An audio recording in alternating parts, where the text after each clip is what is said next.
HDR photography capturing detail in light and shadow. Hello everyone. Today I will talk about HDR photography, which stands for High Dynamic Range. HDR is a technique photographers use to capture scenes that have very bright and very dark areas. By combining multiple exposures, HDR creates a photo with more balanced light and detail. Why HDR is useful? HDR is useful because cameras sometimes cannot capture very bright and dark areas in one image. HDR balances the light across the entire photo. It is commonly used for landscapes, sunsets, interiors, and architecture.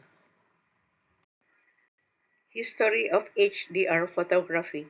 The idea of combining exposures actually started as early as the 1850s. Modern HDR became more popular in 1990s when digital editing software made it easier to merge photos. Today, many smartphones and cameras have built-in HDR modes.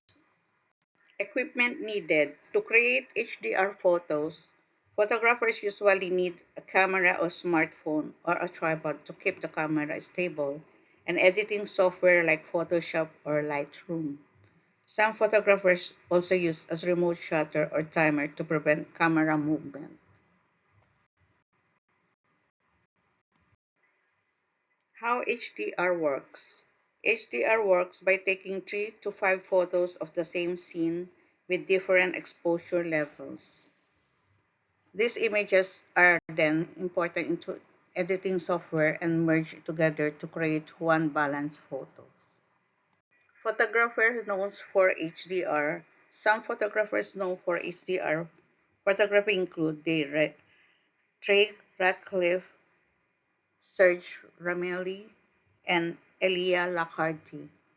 They are known for using HDR to create dramatic landscapes, travel photos, and city images. What makes a good HDR photo? A good HDR photo should have balanced highlights and shadows, natural colors, and sharp details. It is also important to avoid over processing the image so it still looks realistic. In conclusion, HDR photography helps photographers capture scenes with difficult lighting. By combining multiple exposures, HDR creates images with greater detail and balance. It is a powerful technique that is widely used in modern photography. Thank you for watching my presentation.